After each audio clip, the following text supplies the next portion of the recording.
Good morning. Thank you so much for joining us this morning, this early morning, for our panel event. My name is Kathy Gregoire. I'm from ProNatura Mexico, and we're joined today by a group of very distinguished panelists to discuss uniting for climate private sector strategies to act and deliver sustainable solutions. Thanks to the IUCN for hosting, and of course, all of us who are here up early after a night full of a number of events here at the COP. Before introducing the panel, I would like to begin with some opening thoughts briefly to leave some more time for our guests. At the heart of today's conversation is the profound realization that shifting towards a just and regenerative mindset is not merely an option, but a necessity for the survival and thriving of our planet. This transformative approach redefines sustainability and the role of business in society, offering a radically new perspective on how we interact with the world. The call here is for a transformative shift towards a mindset that values long-term sustainability, social equity, and ecological regeneration. ProNatura Mexico is committed to accelerating this transition together with our partners, with the private sector, local authorities, and communities. We are committed to innovation and working together with partners like these to reach our shared ambitious goals. ProNatura works with boots in the field and in the areas of water, climate change, and conservation projects for the last 43 years. So without further ado, I'd like to introduce our panelists. I am accompanied by distinguished guests and partners of ProNatura Mexico, and while I won't share their complete bio, you can access it through our social media channels. Muchas gracias. I'm joined here today by Irene Espinola, Global Manager of Renewable Energy from Grupo Bimbo. Thank you for joining us. Rodrigo Brito will be joining us shortly. He's the head of ESG Sustainability for Brazil and South Cone at Coca-Cola. He'll be online. He's online right now. And we also have another virtual participant, our partner and friend, Michael and Alexander, Global Head of Water, Environment, Agriculture, Sustainability at Diageo. And Anthony Vallabriga from Global Head of Responsible Business from BBVA Bank will be joining us shortly. He is tied up at the blue badge zone. So for today's panel, we've organized a series of questions that we'd like each one of our panelists to delve into. I think for practicality reasons, we'll start with Irene this morning. And our first question for our panelists is, how can businesses fundamentally alter their core operations to truly embody a just and regenerative mindset without sacrificing their competitive edge in the market? Go ahead, Irene. Thank you very much, and thank you for the invitation and for having me here. I'm convinced that we need to stop seeing sustainability as a luxury. So sustainability is no longer a cost for us. It's an investment. It's a way to find efficiency. It's a way to find better practices, to find innovation, to be more creative. So for Grupo Bimbo, sustainability is a priority, and it has been a priority for 78 years since our foundation. It has been part of our philosophy, and everything we do has sustainability embedded on it. So this takes me to the second thing that I believe is important. We do everything, and we say this as 100% sustainable by design. So we make sure there's economic feasibility in everything we do. There's social benefits, there's an environmental impact, and that's what helps us be one step ahead all the time on everything we do. So in electromobility, we have the largest fleet in Latin America. In renewable energy, we are 92% renewable electricity already. In regenerative agriculture, we have 86,000 hectares from Region Act practices. So everything we do it thinking always as being sustainable since it's created, so that we really work towards our goal of being net zero carbon emissions by 2050, and for really, and it's going to sound cheesy, but really saving our planet and keeping temperature below 1.5. I mean, it's really all working towards the same goal in collaboration of to save our planet for our children, for our children's children, and for the generations to come. Absolutely, and I can attest to the commitment by Grupo Bimbo in Mexico. It's always sustainability by design. I love that. If we can move on, please, Michael Alexander, how are you doing today? Can you help us out with this question? Yeah, hi. Can you hear me okay, Kathy? It's great to be here. Absolutely, we can hear you. Great, thanks. Well, thanks very much for having me on, and I'm sorry I can't be in the Blue Zone today. I'm calling in from central Dubai, so I look forward to joining the Blue Zone later in the week. So yes, just briefly, so who are Diageo? Diageo are a global alcohol beverage company with about 150 manufacturing sites around the world, many in the Southern Hemisphere and the global South. We make alcohol brands like Johnny Walker, Guinness, Tanqueray, Bailey's, Gordon's, and many others. And obviously, sustainability and indeed net zero and net positive are very much front of mind for us. And we have a 10-year strategy to hit a lot of 25 different targets, in fact. But what I wanted to talk a little bit about this morning was, to answer the question in terms of how do we change into a more regenerative mindset. If I just set a picture in terms of, why this is so important to us, and then that will make it more apparent as to why we're so committed to changing this mindset. So about a third of our volume of spirits and beer is produced in water-stressed parts of the world. Water is our most important ingredient, and it is our biggest climate risk. And if we aren't to address this water risk, then we will not address the climate risk. And indeed, if we don't adapt to a water-stressed world, we won't help our supply chains and our business and our communities, which we rely on to adjust to climate impact. So we're very much looking at this through a climate adaptation perspective. It's so important to understand and to apply a climate adaptation lens to all our work we do on water.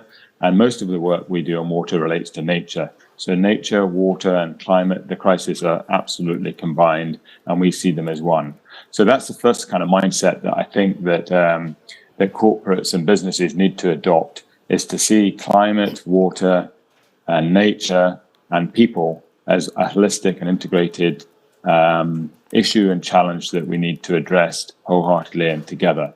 So that's a really important approach to take, because previously companies and corporates have been, and many others have seen these issues slightly siloed and have addressed them in a programmatic way that doesn't integrate. So we need to have that mindset to integrate this. And so if I take an example where we've been working with Kathy's team in Pro Natura in Mexico, we have a large tequila business in the state of Jalisco. It's a very water-stressed part of Mexico in terms of the Santiago Lema, Lake Chapala is very water-stressed, both in terms of availability of water and water quality. So we, as big water users in that catchment, need to take responsibility to work with others. And I think that's the second mindset that we've had to adopt by working with Pro Natura and others on projects, water and nature-based solutions in that state. We're adopting a much more collaborative approach. And that, if we're honest, wasn't the modus operandi. That wasn't the way that corporates worked and companies worked in the past. We need to take a more collaborative approach. We need to understand the integration of climate, water, nature, and people. And we need to work with others across different stakeholders, different water users, civil society, research, government, policy, regulators. And we need to understand better from the experts such as Pro Natura and others that can tell us how we can work together better to address these systemic issues in that particular catchment. But we have many other catchments, unfortunately, that are water stressed, but I'm just bringing it to life with that example. So I think the kind of two messages there would be a recognition of the interrelatedness, the interdependencies of climate, water, nature, and people, and to adopt that approach. And secondly, for companies to adopt a much more collaborative and external-facing and an approach that really sets an energy and sets a prioritization of working differently with a multiple of stakeholders with a similar shared risk in these very at-risk catchments. So, Kathy, I'll stop there, but hopefully I brought to life our thinking in terms of how we think there should be a more regenerative mindset. Thanks so much, Michael. And indeed, I mean, the tequila business in Mexico, we have companies that are over 100 or 200 years old. So in essence, we do have to ensure that, you know, the value at risk being water can be provided for the main ingredient of these of the tequila and the populations that surround them. So thank you very much for your comments, Michael. We'll move on to Rodrigo. Bom dia. Rodrigo, if you can help us out with this question.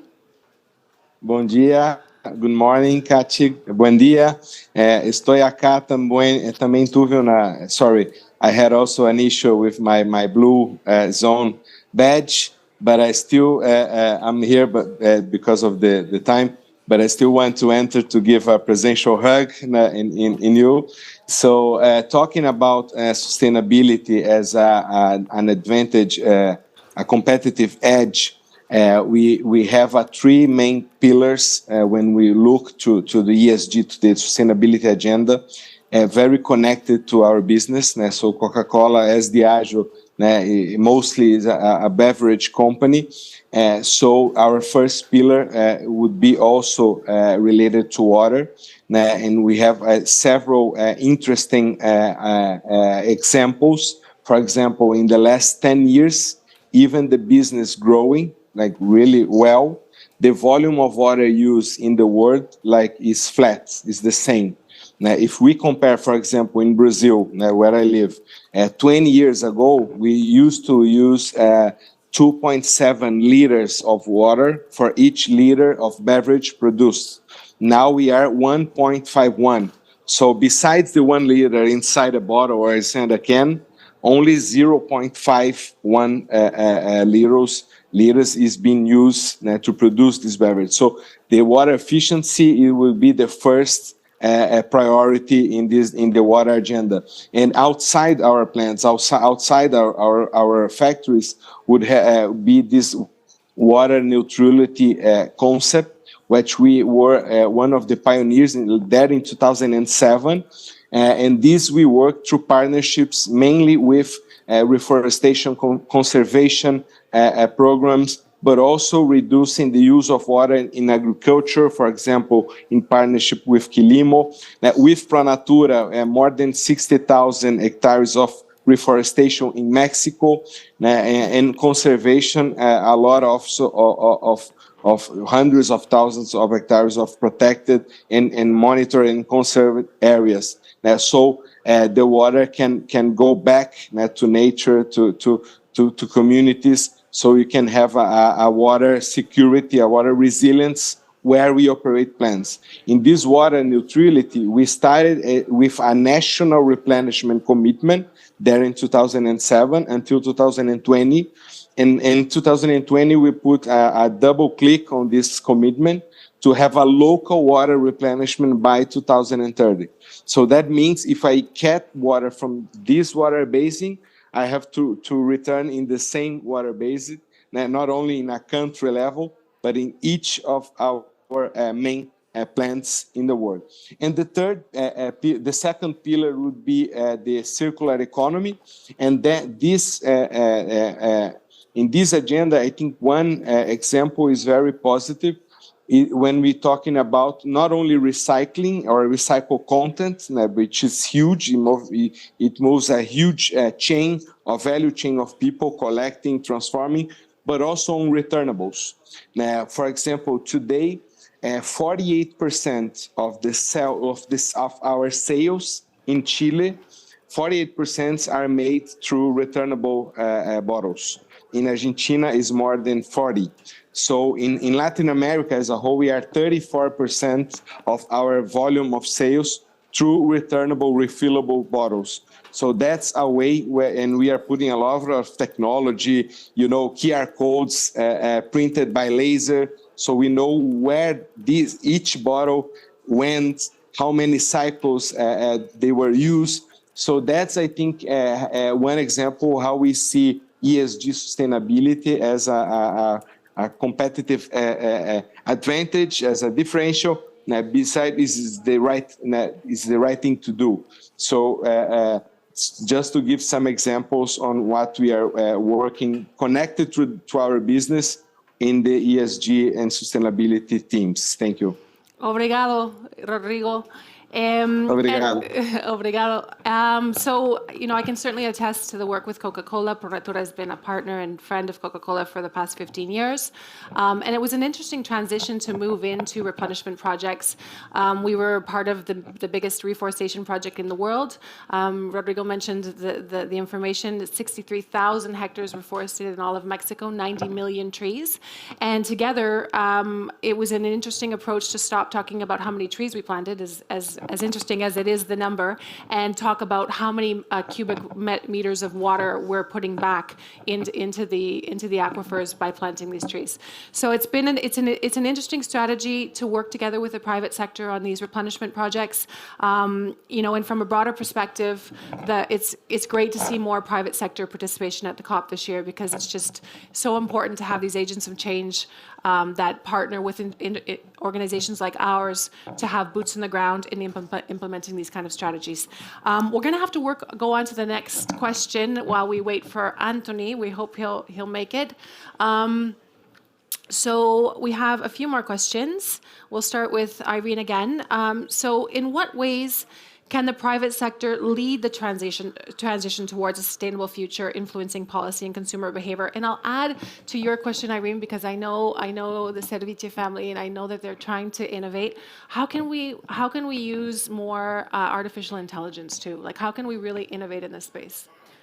For the first part of the question, I'd say there are two things. So there's ambition and collaboration. So we need to be more ambitious as private sector to actually get everyone together and start collaborating and realize we're all working towards the same goal. So in 2022, Grupo Bimbo launched its new strategy that's more ambitious. And we've been working with sustainability, like I said, since our foundation. But this 2022 strategy has 3 new pillars that evolves and creates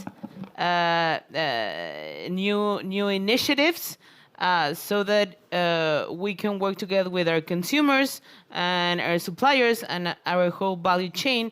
And that's where the collaboration part jumps in. So working together for the same targets, like I said, net zero carbon emissions target. So we are committed to become net zero carbon emissions by 2050, but we can't do this alone. So it stopped being individual strategy of Grupo Bimbo, and it started being a whole strategy that involves every player in our value chain, from our suppliers, our third parties, our consultants, our associates, people that work in Grupo Bimbo, and our customers and our clients as well. So we're all together now in this same strategy, and that's the only way that we really can make things move. That's the only way where policy starts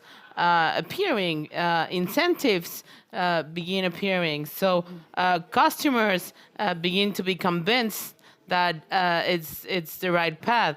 Academy starts helping towards the technical part of things, because we can't do this alone. There are experts that can help us do things better all the time, and that's where AI comes in as well. So we can't measure things by ourselves. We need technology to do that. We need innovation to do that. So automatizing things and making sure we're monitoring and measuring resources the best way possible to have the right information and to have transparency in the information. It's also something very important to bring customers on board and to influence to influence everyone that we're working in the right path. Absolutely. Thank you, Irene. Welcome, Anthony. Vallabriga, Global Head of Responsible Business at BBVA. Thank you so much for joining us.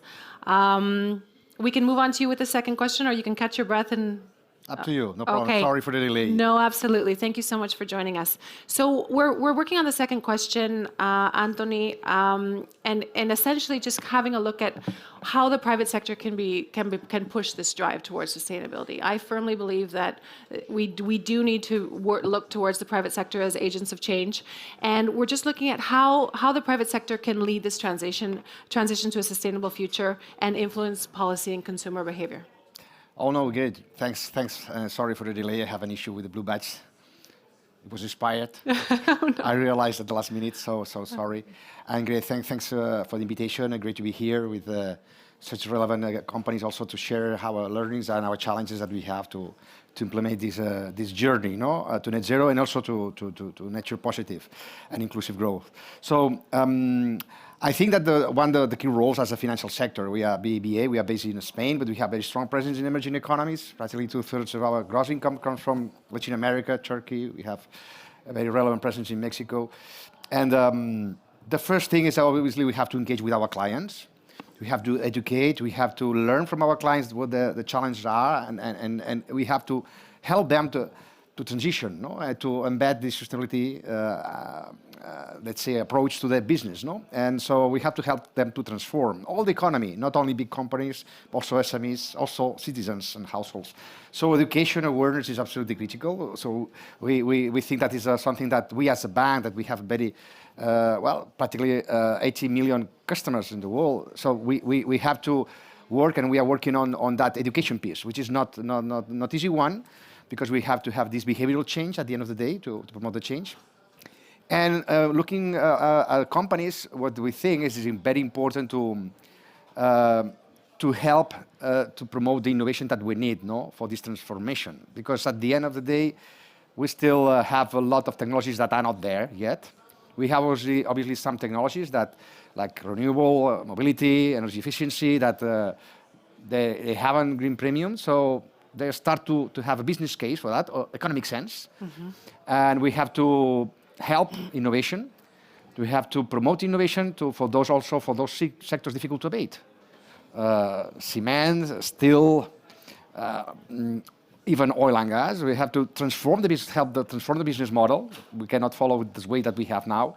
And also agriculture and other sectors that have a huge impact and dependencies from nature. So we have to help them, to help that investment to happen, because the amount of change is so huge that if it has not economic sense, it will be very difficult. Absolutely. So what we're asking to governments and policies, not only as a bank, but also collectively. I mean, we are members of the Net Zero Banking Alliance, with this alliance that we have committed to net zero by 2050. But the most important is that we have to set, and we have already set targets by 2030 in all key sectors that cover the majority of the emissions in the world. And we have to have these metrics and these targets embedded into our business as usual. And as a collective group, the key message is we are signaling to the governments that the financial sector is ready to go. We need ambition from the governments. We need certainty of the policies. We need simplification of the process sometimes to get things faster. Mm-hmm. And we need, obviously, to create this enabling environment in terms of incentives to promote the change that we need in terms of behavioral change and in terms of innovation. And also, obviously, let's make a final quote about fossil fuel subsidies, because we cannot follow the way we are now. I mean, we are investing practically in the world 1 trillion, according to the IAA, to fossil fuels subsidies. This has no sense at all. I mean, so we have to combine all these type of policies to create the right environment to lead the change, and the financial sector will be as a middleman, the one that will help companies and citizens to make the right decisions that at the end of the day will impact on this transformation. Absolutely. Thank you very much, Anthony. And the financial been a great partner for ProNatura as well, to navigating this landscape. And I think what the beautiful thing that the private sector and big financial sector banks bring to the table is speed and scale. We were able to access, a partner like BBVA in Mexico, which allowed us to kind of fast track to best practices in the carbon market, despite have been in the carbon market for the past 17 years. We think that we need to partner with governments, with civil society. Even we have to partner or work collectively in a pre-competitive space with our competitors to Absolutely. develop methodologies, tools, and this is the only way. I mean, no one has the right, only the one. We need all on the piece, and we as a middleman, our success depends on the success of the governments and the success of the civil society and clients. So we are here to help. So yeah, we are very happy to partner with ProNatura and also with colleagues from Europe in all regions where we are, and it's part of the adventure that we have in front of us. Thanks so much, Anthony. Michael, can we get your thoughts on this question?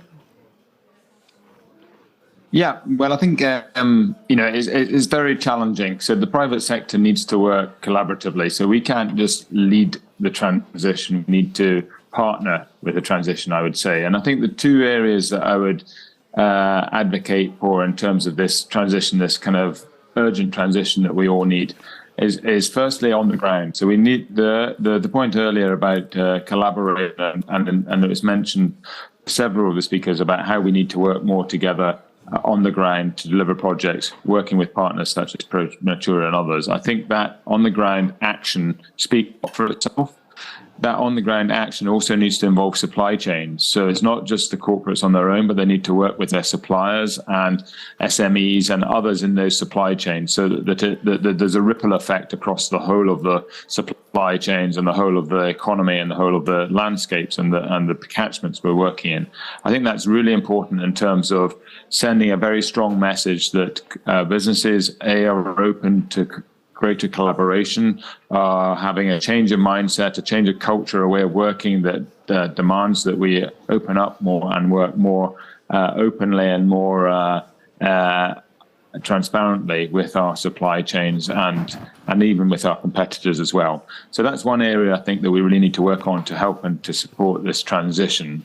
The other area I think, and we need help with this, is policy. And it was mentioned earlier, policy is absolutely critical, and enabling policy at a local, municipal level, but also at a state and a federal level, wherever we're working, is absolutely essential. So these enabling policies are not just about ensuring that companies can do what they want, but are ensuring that the partnerships can happen, that the roadmap ahead is clear in terms of a policy and fiscal approaches. There also needs to be a greater enforcement of regulation. So that's one area that we really want to press on, is that we want to help regulators enforce the regulations, so that the regulations are adopted and that there's a level playing field for all actors, for all stakeholders in those catchments, and therefore we can all work together to raise that standard and improve the environment and address the nature and water and climate crisis. So those are kind of two areas where I think we really need to work more together, is firstly on the ground, delivering projects, working with trusted partners. We're working, for example, with Coca-Cola in many areas. We're also working with many other tequila producers, our competitors. We have a collaboration called Chaco Bendito in Jalisco as well, where Coca-Cola and Mars and many other Nestle and many other big consumer goods companies and tequila producers are working together to try and start to demonstrate that just at small projects to begin with, that we can really deliver together, and we're aligned on the outcomes, and that's critical. And the policy piece, as I said, is the second piece that I find is just so important to enable. We need to encourage governments and investors and researchers to work more together to develop adaptation policies and investment plans that are conducive to addressing both the climate and nature crisis, but also conducive to supporting communities adapt to these and allowing businesses to grow within the boundaries of nature and climate. So I think those kind of two areas for me are absolutely essential to, in your words, for the private sector to try and lead or to partner with this central transition. Thank you, Kathy. Thanks so much, Michael. Rodrigo, we'll tie up that question with you now. Thanks. Thank you. Just to add some also examples, I think one also huge potential is connecting the power of our brands to popularize, to disseminate ESG sustainability agendas So one great example, we changed more than 60 years of a green Sprite bottle to a globally changing that to a clear, transparent one. Why? Because we know that the transparent, the clear PET, it has like 25 to 30% more value in the recycling value chain. So for the more valuable the packaging, like aluminum cans, PET bottles, the more they are collected, and the less is the chance that they get to pollute some river or the ocean. So like this example, returnables, I think also one thing that the big companies, big brands can do is to give voice and to also promote like innovations and startups that are doing great things. In Chile, we have a partnership with a startup called Unidos. They are producing artificial glaciers. Why? Because 80% of the water of Santiago, the Chile's capital, came from the glaciers. So, and for the last 13 years, the volume of the ice is melting and is not recharging. So this startup is creating artificial glaciers monitored by AI, by artificial intelligence. Now, Quilimo, as I mentioned, is putting also artificial intelligence in sensors so they can optimize the volume of water used by the agricultural crops, reducing from 30 to 50% the volume of water. And agriculture is like is the most water consuming sector all over the world, 64, 80%, at least 60% of the water is being used by agriculture. So that's a great solution. And we as Coca-Cola, we can partner with those startups, with those innovators. Nano bubbles is another example. They nullify bubbles of gas. So I think there's a lot of great solutions coming, and as a big company, we can support their growth. We can promote, we can connect them to other players, including competitors as well. For us, the same. I know, including the Agile Foundation from Brazil, the people, Daniela, Paulo, we work with them also. So I think these are some examples. And the last one I could bring that is interesting to our conversation. We talk about water replenishment. We talk about reforestation, conservation. Like in the last 10 years, they were all funded by Coca-Cola Foundation or some philanthropy or some grant, and we changed this the mindset and the point of view. These are not more considerate grants or philanthropy or social. No, now the water replenishment efforts, initiatives, investment are business investment. Is part of our operations. The foundation's money goes to water access, goes to inclusive recycling, the collectors, but to return the water that we use in our plants is a business operation, and we have to run, to invest, to monitor as any other type of operation that we do inside our house, our plants. So coolers, for example, Michael was talking about the supply chain.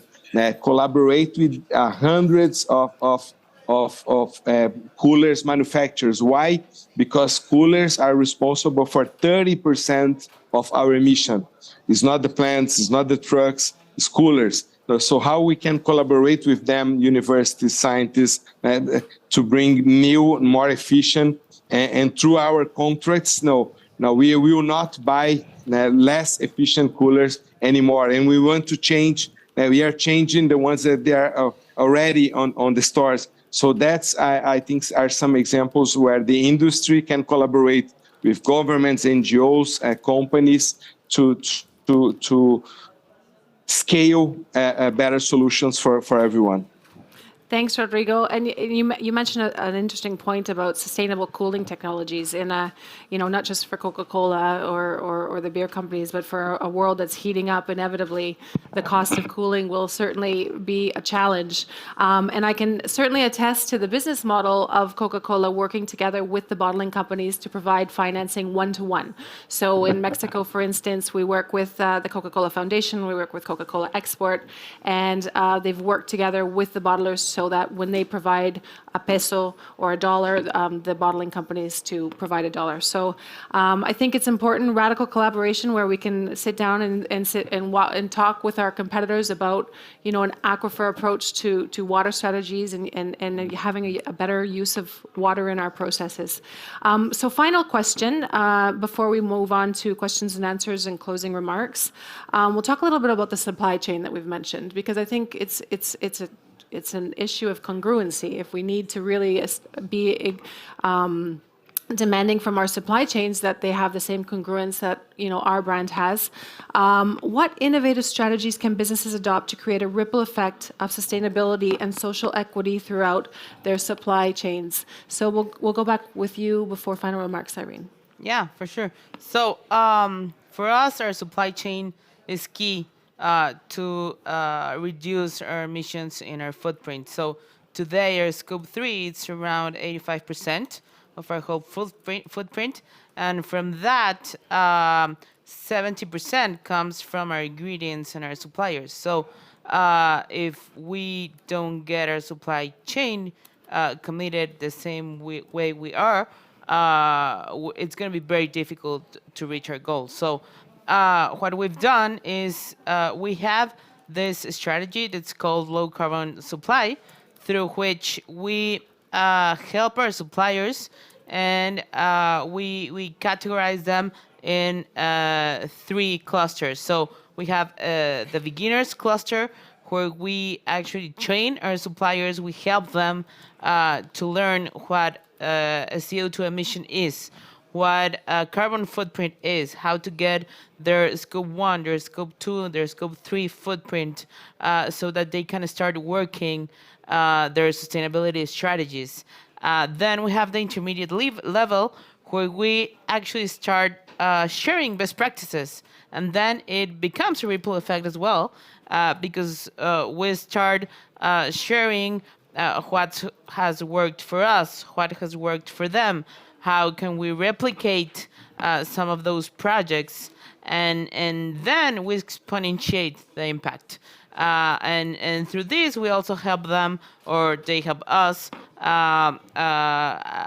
We're under science-based target, for example, so we push them to commit through science-based target as well, or to make their commitments official, because they are at a level where they know what a footprint is and they can do so.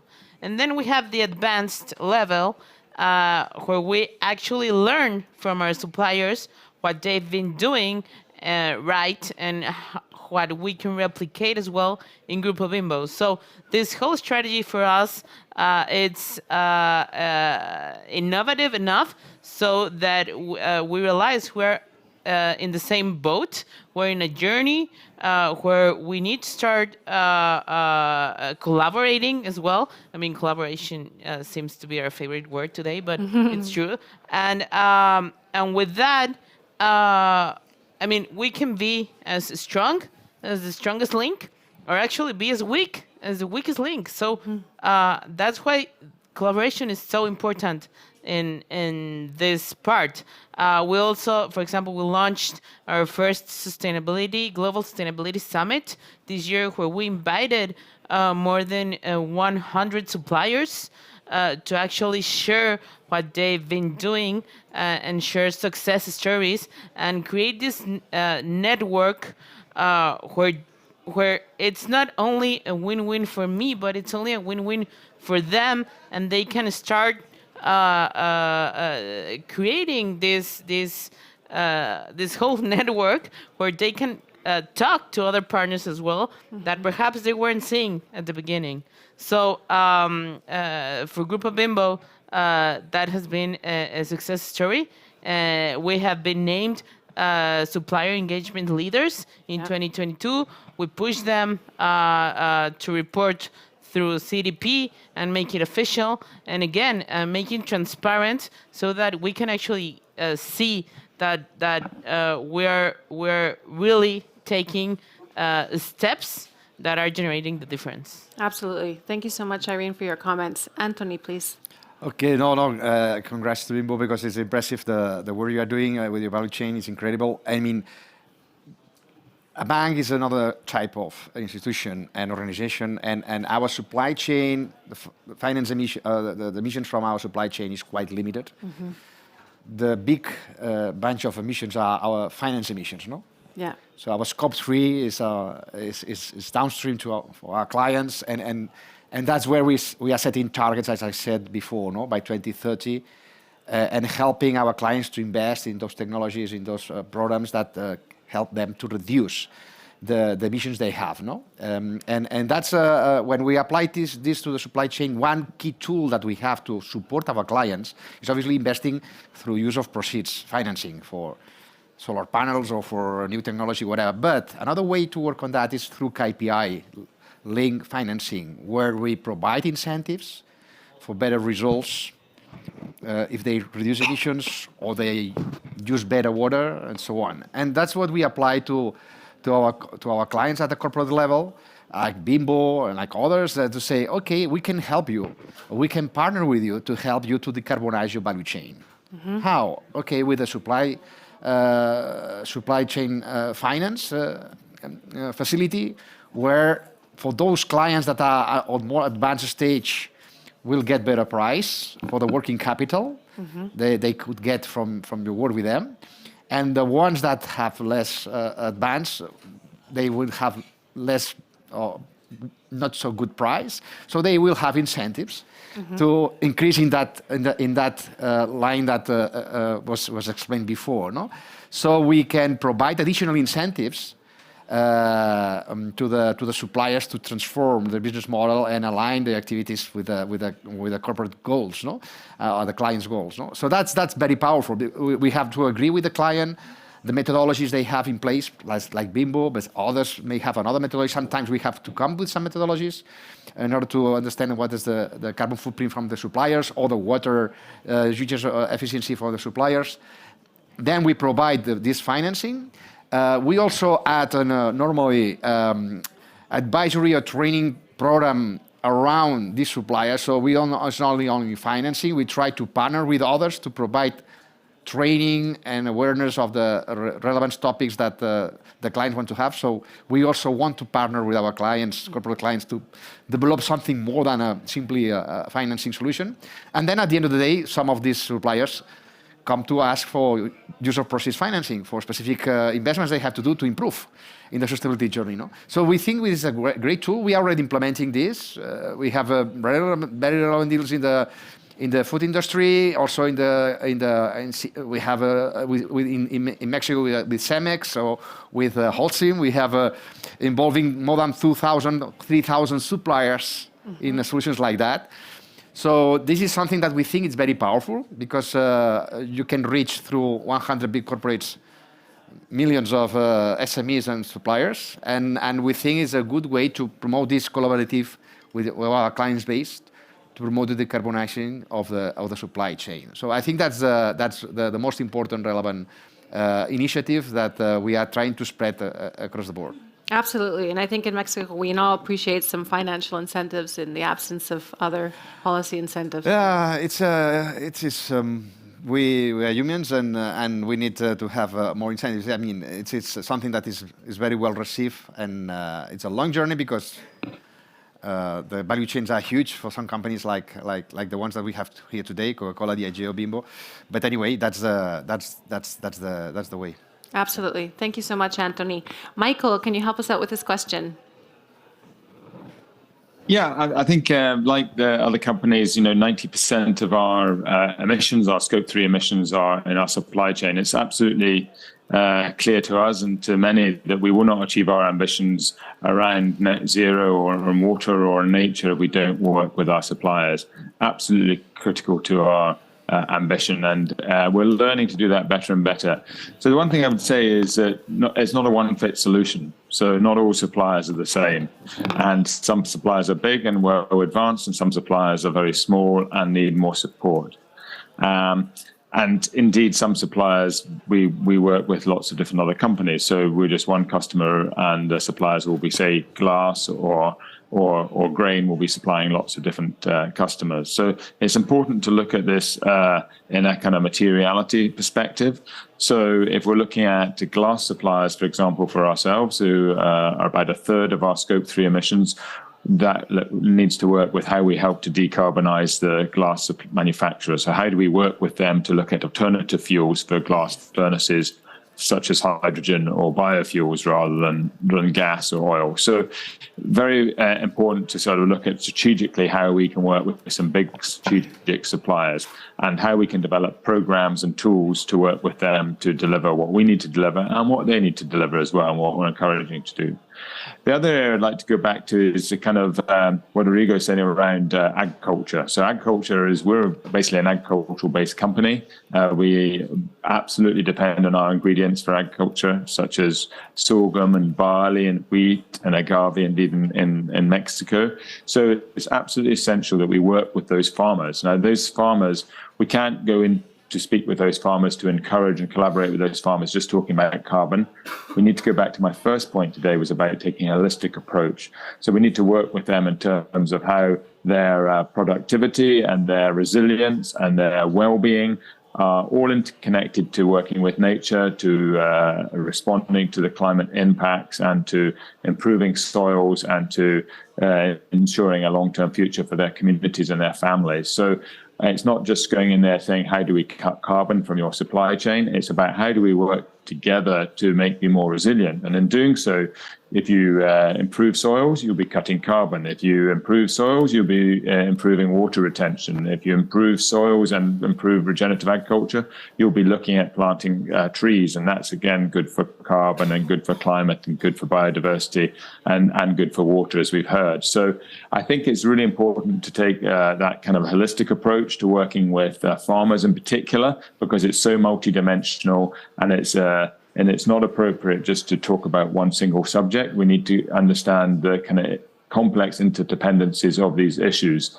But equally, we can go to the large suppliers who are more sophisticated, that have more resources, that have a greater understanding and investment opportunity to decarbonize their supply chain or improve water resilience in their supply chain. So we can't just sort of slot it in there and just accept that there's going to be change throughout by doing a one-fit solution. And the final thing I would say, we need to look at this long term. So it's not like, companies and corporates are renowned for just looking at short-term contracts because they want the flexibility, they want the agility to be able to respond to different conditions in the market. We need to think differently about the kind of first question we discussed around mindsets. We need to think about this a little bit differently to try and engender a more longer-term approach. So instead of signing a 2-year contract, we're signing a 3-year or 5-year contract, instead of working on a partnership basis rather than a contractual basis. So this is a kind of way of working, a mindset change that also needs to change. We're working through our procurement and our supply chains. So hopefully that brings to life some of the kind of generic issues that we're facing, that we need to do, to implement and need to change in terms of this transition challenge. Thank you. Thank you, Michael. And I can certainly appreciate the holistic approach to the agave challenges in Mexico and joining local partners for all of those challenges, whether it's not just carbon, but water and what these people have to do when they're not growing agave in Mexico. It's definitely a long-term challenge. So Rodrigo, can you help us out with this last question before we go for final remarks? In which case I'll ask each one of our panelists to wrap up in like 30 seconds. Can you do the last question first, please? Yeah, well, really quickly, just to add another example, Coca-Cola is also a huge fruit buyer. No, we buy not only sugar but also orange, lemon, coffee for several of our beverages. We had an average time of contract on on 15 years. So it's a huge and strong relationship with those suppliers. And one new and good example that I can bring to add is that on the recycling and collection value chain, we are starting to implement the same SGP, supplier guiding principles, that we have, for example, for the PET, for the collection of PET bottles, that the same principles that we use for our suppliers of sugar, of orange, and others. So this, I think, is like how we can contribute and promote the maturity and the development of this value chain. Is the S of ESG. We don't want to have a huge recycling rate and circularity rate, but with a negative social impact. So how we can work together with other companies, the government, social movements, NGOs, to improve the quality of life of the people that live through collection and recycling. And also on the suppliers, the RPETs, the recycle resin PET suppliers, I think it's also a good example because we are talking about tens or hundreds of millions of dollars in new plants in contrast to buy recycle resin. So this you can, if you have more transformators, more industries recycling, you have more collection, you have more jobs. So I think this is also a good example of collaboration, multi-sectoral collaboration to improve circularity, for example. And we cannot do this without our suppliers. We do this with them, and we can compare like after and before. The rates are very, like Paraguay, we jumped from 38% of direct collection rates to 90% because of a huge rPET plant that consumes, that buys a lot of PET collected within the country. Just to add some examples on how we can work together with our supply chain. Thank you. Thank you so much, Rodrigo. Before we have a few questions, I'm going to jump over to Irene and ask you for some final remarks, 30 seconds. Sure. So, I mean, I think there's still a lot to do. We need to start working faster. We need to start working together. And again, my favorite word in this panel: collaboration, collaboration, collaboration. Absolutely. Thank you so much. Anthony. No, I would say that the partnerships are critical, and also have an holistic approach to the journey. I mean, we are not talking only about climate; we are talking about nature, and we are talking about inclusive growth. So everything is interlinked, and we will ask companies to see this also as a new reality, and it's a competitive issue as well. So if they want to be companies that serve society in the next decades, they have to align their activities to the society's goals. Otherwise, they are not going to have sense in the economy, in the new economy. So I would say that this is a huge opportunity. Mm-hmm. So move faster, move all together, as was mentioned by Irene. Thanks so much, Anthony. Michael, your final thoughts, 30 seconds. Yes, and that'll be less than 30 seconds, Kathy. I would just like to encourage, stakeholders, companies, NGOs, suppliers, and many others to find like-minded stakeholders in your catchments, in your landscapes, in your areas of influence, and get started. Yeah. So don't let data or any other rationale to stop you getting started. Just get started and find like-minded stakeholders and be proactive about it. So there's no excuses. There's an urgent crisis, and I would strongly encourage that. Absolutely. Thank you so much, Rodrigo. Final remarks. Well, my final remarks, I think it would be like that there is all of this that we are talking, we can measure, now we can check, now we can learn, we can improve. So I think for every year we are advancing as a society to also to differentiate what is greenwashing, blue washing, whatever color washing from the real investments, actions, partnerships, collaborations So I think a good way to do and to measure and to improve like is this discipline on the sustainability operations, what is being doing, how, and so this we can advance as a society. There is no externalities, we live connected together. So I think to this point of view and mindset, we will advance and we will achieve those changes that we need. Thank you so much, Rodrigo. So I think we have time for maybe one or two questions. Do we have any questions for our panelists?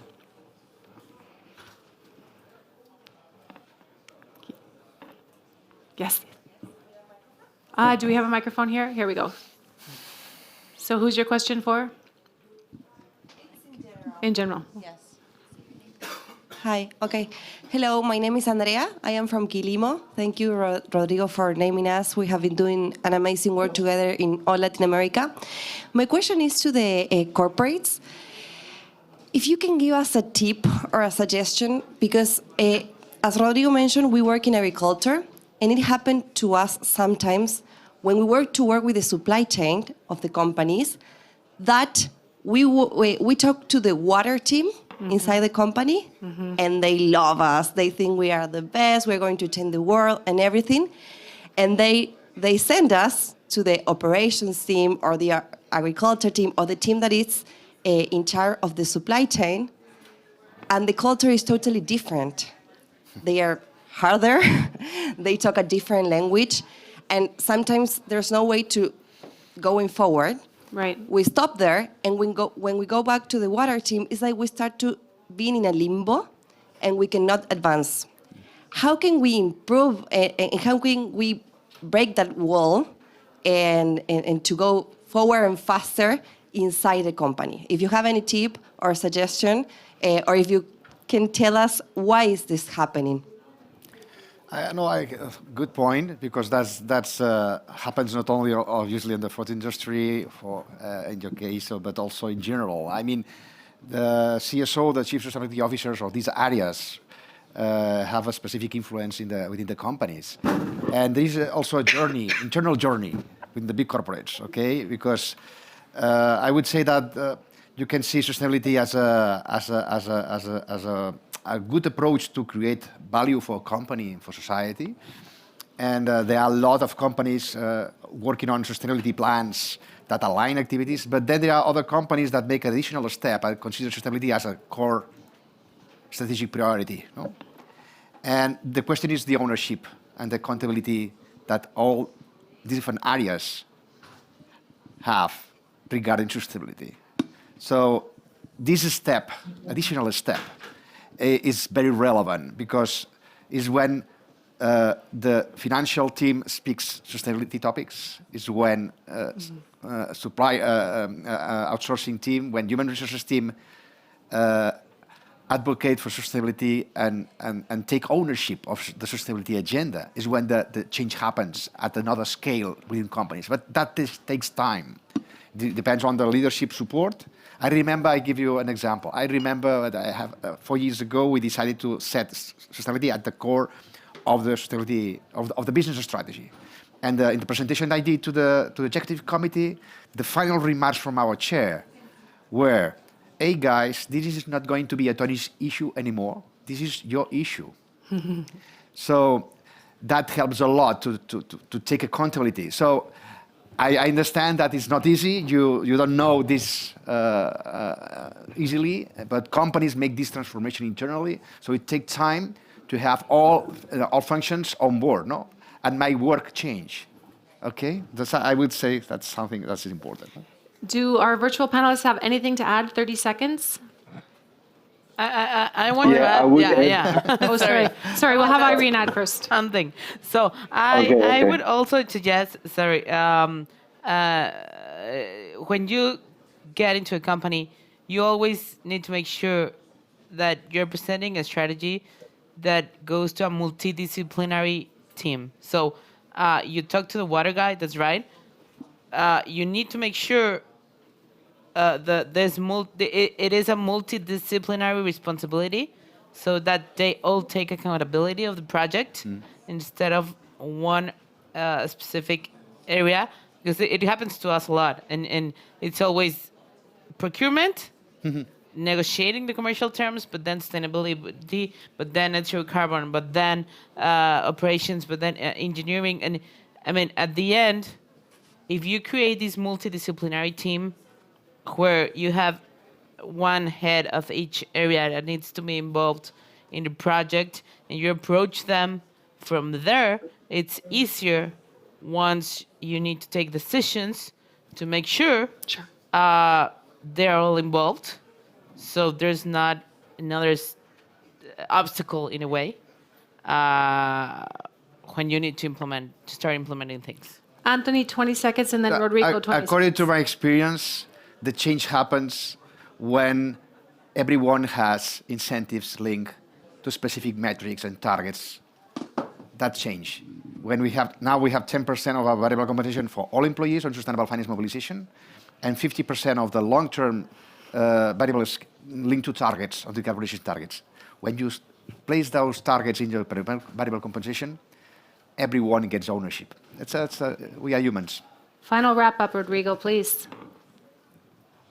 Yeah, I would just add that the water guy is not only the water guy. No, now ESG is part also of the bonus for the VPs, the president, the director. But I would tell Andrea that a famous quote from the philosopher Bruce Lee: "Be water." You know. So together with the marketing, the legal, the government. So how we, together with those teams and more people, you can change internally and how can I say, surpass this resistance through internal collaborations. Only that. Thank you. Thanks so much, and I'd like to thank all of you for joining us today. My name is Kathy Gregoire, Pro Natura Mexico. Please follow us in social media channels. Thank you so much to our panelists. Thank you very much. Thank you. Bye-bye. Thank you. Bye.